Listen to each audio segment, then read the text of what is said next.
ان کو پیریڈز آتے ہیں منتھلی، اس لیے جہنم میں جائیں گی. تو جو چیز خود ان کو خدا نے دی ہے، جو اللہ نے دی ہے ان کو چیزیں، وہ اس کی وجہ سے جہنم میں ڈال دی جائیں گی. تو اتنا زیادہ جو ہے ان کو دباتا کیوں ہے اسلام؟ ان کو کہتا ہے کہ عورتوں کی عقل آدھی، عورتوں کا جائیداد میں حصہ آدھا، عورتوں کو امیر نہ بناؤ. جس کنٹری، جس ملک اور جس جگہ کی بادشاہ رولر ایک وومن ہوگی وہ تباہ اور برباد ہو جائے گا. یہ ساری باتیں آپ کو اسکرپچر کے اندر ملے گی. اور پھر کہتے ہیں کہ ہم نے وومن کو برابر کا حصہ دیا ہے اور اس کو عزت دی ہے. علی رضا بھائی، میں ایک اعلان کرنا چاہوں گا. جی جی بالکل. جو اعتراض اس نے کیا ہے، اگر یہ اعتراض ثابت کر دے، میں اسٹریم کرنا چھوڑ دوں گا. بہت زبردست مفتی صاحب، اس سے زیادہ اچھی بات اور کون سی اس کے لیے ہو سکتی ہے. میں نے خود یہ سوچا کہ اس بنیاد پہ جو اس نے کہا ہے کہ رسول اللہ نے فرمایا، اور قرآن کا بھی تھوڑا سا حوالہ دے کہ اس نے لفظ اسکرپٹ بول کے اس کو کور کرنے کی کوشش کی. یہ لکھا ہوا ہے کہ حیض کی وجہ سے، استغفر اللہ، حیض کی وجہ سے یا ان کی عقل دی اس وجہ سے عورتیں جہنم میں جائیں گی. اگر یہ ثابت کر دے تو میں کبھی بھی لائیو اسٹریم نہیں کروں گا، کوئی بھی اسٹریم نہیں کروں گا. ویڈیو ختم ہو جائے گی میری، چینل ڈیلیٹ کر کے گھر بیٹھوں گا میں، اگر یہ ثابت کر دے.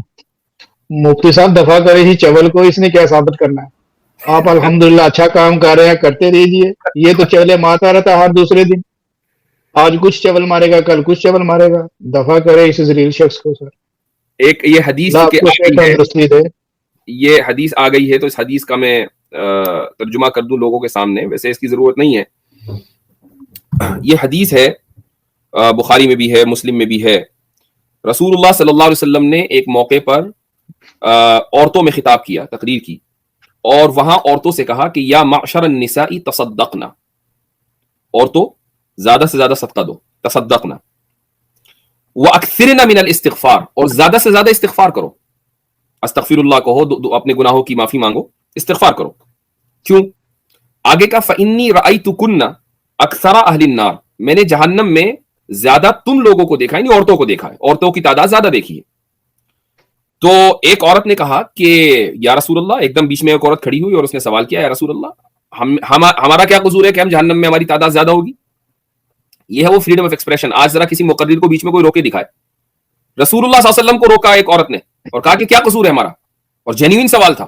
آپ صلی اللہ علیہ وسلم نے اس سوال کو ایڈریس کیا اور کہا کہ تکثرن اللعنہ وتکفرن العشیرہ، تم لعنتیں بہت زیادہ بھیجتی ہو اور تم شوہر کی نافرمانی بھی زیادہ کرتی ہو.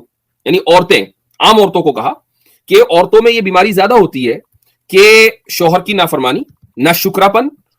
اور ایک مثال کے طور پر یہ بھی کہا ایک روایت میں یہ ہے کہ اگر مثلا مرد اگر کسی عورت کے ساتھ حسن سلوک کرے پوری زندگی بھی، اور ایک مرتبہ اگر کوئی غلطی کر دے، تو عورت بعض مرتبہ یہ کہتی ہے کہ بھئی میرے ساتھ تو پوری زندگی بہت برا سلوک ہوا. تو یہ چیز ایسی ہے کہ جو عورتوں میں بڑی کامن ہے. تو یہ جو ناشکراپن ہے، یہ وجہ ہے عورتوں کے جہنم میں زیادہ جانے کی. اور اسی طریقے سے کثرت لعنت، یعنی زبان کی خرابی. لیکن کیا رسول اللہ صلی اللہ علیہ وسلم نے عورتوں کو یہ حل نہیں بیان کیا کہ وہ اپنی استعداد کو کم کر سکتی ہیں؟ اسی حدیث میں یہ حل بھی بیان کر دیا. یہ نہیں کہا کہ اب یہ طے ہو چکا کہ تمہیں جانا ہے. حل یہ بیان کیا، پہلے حل بیان کیا، بعد میں مسئلہ بیان کیا. حل یہ ہے کہ تصدقنا، صدقہ دو، نہیں جاؤ گے جہنم میں. اور اس کے بعد کیا کہا، وَأَكْثِرْنَ الْإِسْتِغْفَارَ، اور زیادہ سے زیادہ استغفار کرو. جو عورت صدقہ دے گی، جو عورت زیادہ سے زیادہ استغفار کرے گی، وہ جہنم میں کیوں جائے گی؟ ٹھیک ہے اس کی زندگی کے اندر بہت سے گناہ ہوں گے، ہر انسان گناہ کرتا ہے، لیکن اس کے گناہ کا پھر جب اس نے استغفار کر لیا تو وہ گناہ معاف ہو گئے، اب وہ جہنم میں نہیں جائے گی. تو رسول اللہ صلی اللہ علیہ وسلم نے مسئلے کا حل پہلے بیان کر دیا، ایشو بعد میں بیان کیا. یہ لوگ ایشو کو لے کر بیٹھ گئے اور اس کو بھی غلط انداز سے پیش کیا کہ عورت جو ہے وہ جہنم میں اس لیے جائے گی کہ اس کو حیض آتا ہے. جو ہمارے مسلم بھائی مانتے ہیں کہ حضرت محمد مصطفیٰ صاحب جو ہے اللہ کے رسول ہیں، قرآن اسکرپچر پوری کتاب کے اندر 6336 آیتوں کے اندر کہیں بھی کلیئرلی یہ نہیں کہتا کہ محمد اللہ کے رسول ہیں جن پر قرآن نازل کیا گیا. پوری کتاب میں کہیں نہیں کہتا.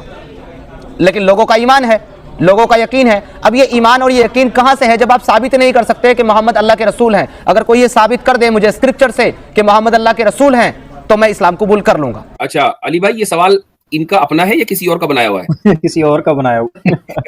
تو اس غیر محترم شخصیت کا نام بھی ذرا لے دیا جائے کہ جس کا سوال بنایا ہوا ہے.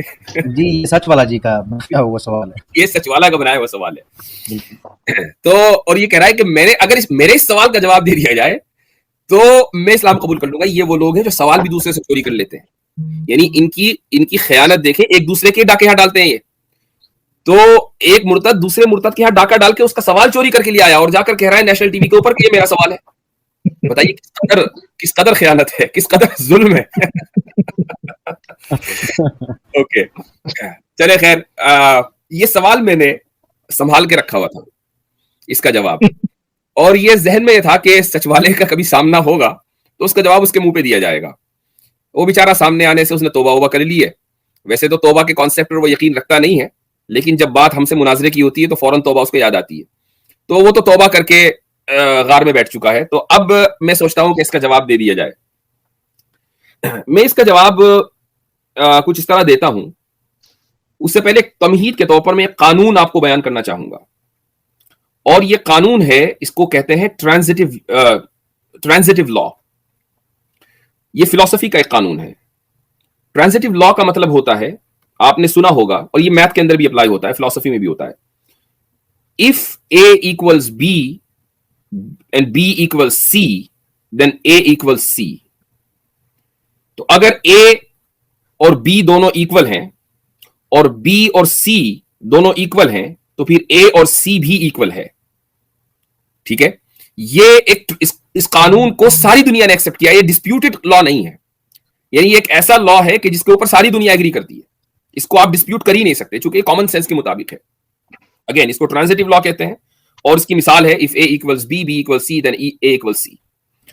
اب میں آپ کو قرآن کریم کی آیتوں کے اوپر اس قانون کو لاگو کر کے دکھاتا ہوں. اس شخص کا اعتراض یہ ہے کہ قرآن میں یہ کہیں نہیں لکھا کہ محمد اللہ کے رسول ہیں کہ جن پر قرآن نازل ہوا, جن پر قرآن نازل ہوا. یعنی اس کو اگر ایک آیت ایسی چاہیے تو یہ مطالبہ بالکل غلط ہے. بھائی اگر میں مصنف ہوں تو میں چاہے اس کو جس طریقے سے بیان کروں, میں اپنے قاری اور اپنے پڑھنے والے کی مرضی کے مطابق کتاب نہیں لکھوں گا, میں اپنی مطابق کتاب لکھوں گا, لیکن میں اس چیز کو قرآن سے ثابت کروں گا. 3 آیتیں, اور آپ اس کو ذہن میں رکھیں, A equals B تو اس کا مطلب ایک آیت A کے تحت آئے گی, دوسری آیت B کے تحت آئے گی, اور تیسری آیت C کے تحت آئے گی. A equals B, B equals C. قرآن کریم کی ایک آیت ہے, اللہ تعالیٰ فرماتا ہے سورہ فتح میں, محمد الرسول اللہ, محمد اللہ کے رسول ہیں. لہٰذا اس کا یہ دعویٰ کہ قرآن میں کہیں نہیں لکھا کہ محمد اللہ کے رسول ہیں, غلط ثابت ہو گیا. محمد اللہ کے رسول ہیں, یہ ہے A. اس کے بعد اس نے کہا کہ جن پر قرآن نازل ہوا. ایک آیت ہے سورہ آل عمران کی, اللہ تعالیٰ فرماتا ہے یا ایھا الرسول بلغ ما انزل الیک من ربک. اے رسول, اچھا محمد اللہ کے رسول ہیں, پھر اس رسول سے کہا جا رہا ہے کہ جو آپ پر نازل ہوا اس کو پہنچا دیں, جو آپ پر نازل ہوا اس کو پہنچا دیں. تو اس کا مطلب یہ ہے آیت نمبر, یہ آیت ہے B. اس سے یہ ثابت ہوا کہ محمد صلی اللہ علیہ وسلم پر کچھ نازل ہوا. اب ہمیں آیت C چاہیے کہ کیا نازل ہوا. اللہ فرماتا ہے سورہ یوسف آیت نمبر 2 میں, انا انزلناہ قرآنا عربیا لعلکم تعقلون, ہم نے قرآن نازل کیا. تو اب دیکھیے محمد اللہ کے رسول ہیں, آیت A. محمد پر کچھ نازل ہوا اور محمد صلی اللہ علیہ وسلم کو اس کی تبلیغ کرنی ہے B. So A equals B. اور محمد صلی اللہ علیہ وسلم پر جو نازل ہوا وہ قرآن ہے, یہ ہے C. So A equals C. تو قرآن کریم کی ان آیتوں کو آپ جب ساتھ میں ملائیں گے تو آپ کو وہی نتیجہ نکلے گا جس کو میں نے ٹرانزیٹو لا کے تھرو بیان کیا ہے کہ محمد صلی اللہ علیہ وسلم اللہ کے رسول ہیں کہ جن پر کچھ نازل ہوا, جو نازل ہوا اس کا نام قرآن ہے. سورہ یوسف کی آیت سے پتہ چلتا ہے. جی خوش آمدید دوستو, امید کرتا ہوں ویڈیو آپ نے پوری دیکھی ہوگی اور آپ کو پسند بھی آئی ہوگی. یہ انٹرنیٹ پہ بہت سارے ویڈیوز ایسے بھی موجود ہیں جس میں لوگ جان بوجھ کر یہ دعویٰ کرتے ہیں کہ انہوں نے اسلام چھوڑا اور ہندو مذہب کو اپنا لیا, بہت سارے لوگ, اور اس کو ہم کہتے ہیں پیڈ پروموشن. کسی بھی گہرے کسی بھی حرامی کو اٹھاتے ہیں اور اس کو یہ باور کراتے ہیں کہ آپ ایک ویڈیو ریکارڈ کروائے اور اس میں یہ کہے کہ میں پہلے مسلمان تھا اور اب میں مسلمان سے کیا ہو گیا ہوں, ہندو مذہب کی طرف آ گیا ہوں.